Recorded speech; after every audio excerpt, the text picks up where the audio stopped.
Our story today takes place in the land of Persia. Now there was a man who lived there, and his name was Mordecai. And Mordecai took care of Esther. Esther was just a young girl, and both her mom and her dad had died, so her uncle Mordecai took care of her. Now, the land had a king that ruled over the land, and the king had a queen. And one day, he called his queen to him, but she didn't come. And the king, he didn't like that. So, he took her crown away from her, and he started to look for a new queen. Now, he called all the young girls in the land, and they all came to the kingdom, to the palace. And one of those girls was Esther. But before she went, Mordecai told her, "Don't tell the king you're a Jew." Now, a Jew was one of God's people, but he didn't want Esther to tell the king that. So Esther agreed, and she went on. So, for one whole year, all these girls got beauty treatments and oil and perfume, and they learned how to be and act like a queen. But then they each went before the king. And when it was Esther's turn to go before the king, he loved her. He loved her more than any of the other girls. And he made her Queen of Persia. And he gave her a crown and fancy clothes. And she became Queen Esther. So, after Esther became queen, another person entered our story. And his name was Haman. And Haman wasn't a very good man, so we're going to give him a thumbs down. Haman expected everyone to bow down to him as he walked by, but Mordecai refused to. So Haman wanted to have Mordecai destroyed and all the other Jews, because Mordecai was a Jew. And do you remember who else was a Jew? Esther. But the king didn't know that because Esther didn't tell him. So Haman went to the king, and he asked the king to let him destroy all the Jews, to make a decree. And the king signed off with it with his ring. So Haman went off and told everyone that the Jews were to be destroyed. Now, this was a problem because Esther was a king, and she was very upset when she found out the news. And so was Mordecai. He was so upset. So Esther fasted for 3 days. And fasting is when you don't eat or drink. She just prayed to God. She put all her focus on God. And after she fasted, she knew she had to go tell the king.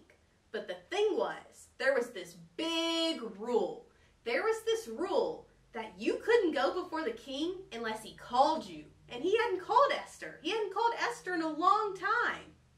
But still, she went before the king. And she risked her life just to try to save her people. And you know what the king did? The king lifted out his golden scepter to her, which meant, okay, come on. And the king said, Esther, what do you want? And Esther said, Haman is trying to destroy all the Jews, and I'm a Jew. And the king, because he loved her and found favor and saw the grace that she had, he saved the Jews. You know, Esther risked her life.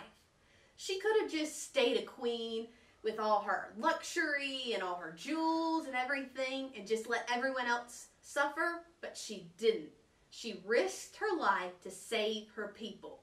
Her actions had a big impact. The things you do can have a big impact too, and we're going to talk about that later. But just remember, be brave and courageous like Esther. Don't be fearful of what can happen, but trust in God and what God can do. And that's what Esther did, and it turned out pretty great for her. For our craft today, we're going to make the crown that Esther had when she became Queen Esther.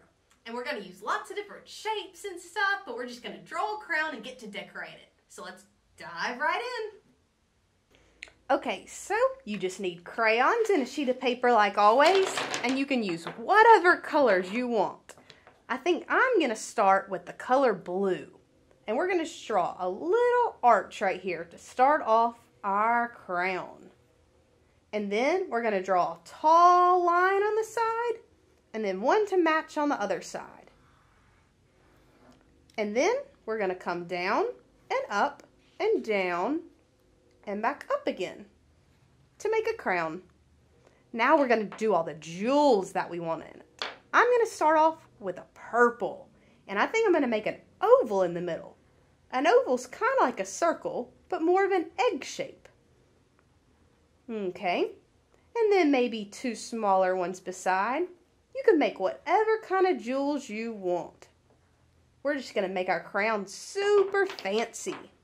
I might do some purple and do a diamond, which is just a V on the bottom, and then draw an upside down V at the top. And then I might do a circle over here and color it in, and a circle on this side.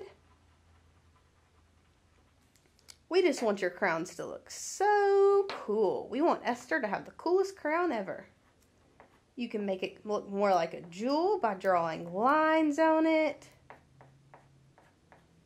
And then we can draw some diamonds over here. Remember, it's just a V and a V upside down.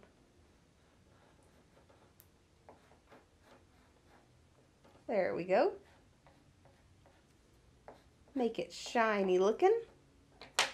And you can color all of them in any colors you want. We just want to make our crown super colorful.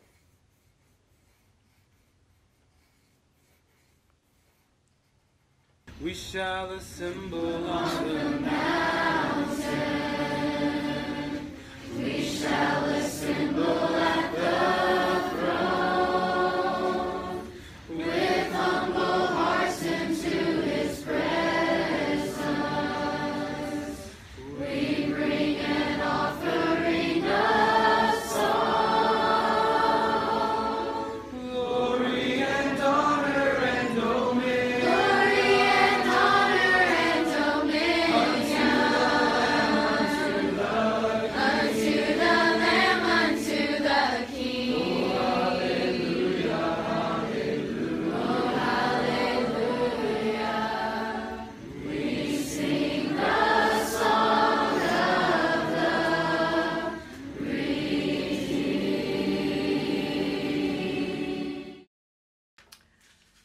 I hope you had fun decorating your crowns and adding all kinds of different jewels to it.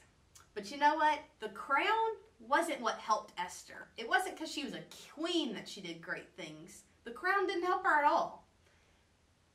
What helped her was that she knew she had God on her side.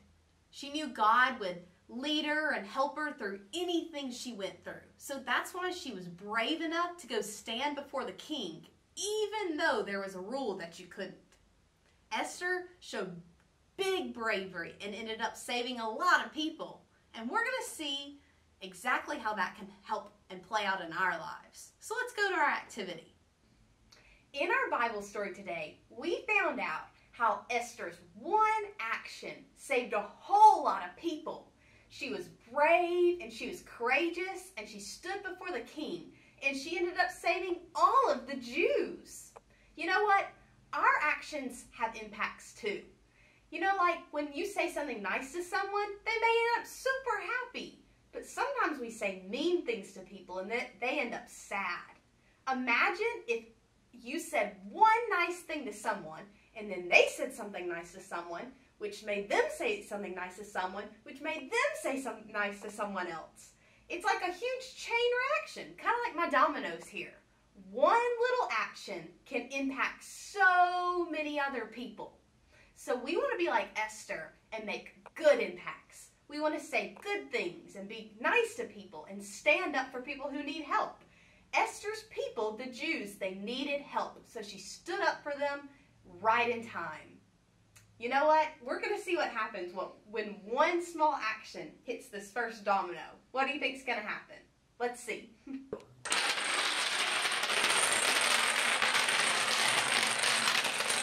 So just like the dominoes, you have to remember that our actions have big impacts sometimes. And the way we treat others and the things that we do They can help people or they can hurt people. They can do all sorts of things. So we have to remember to do good and be brave, just like Esther.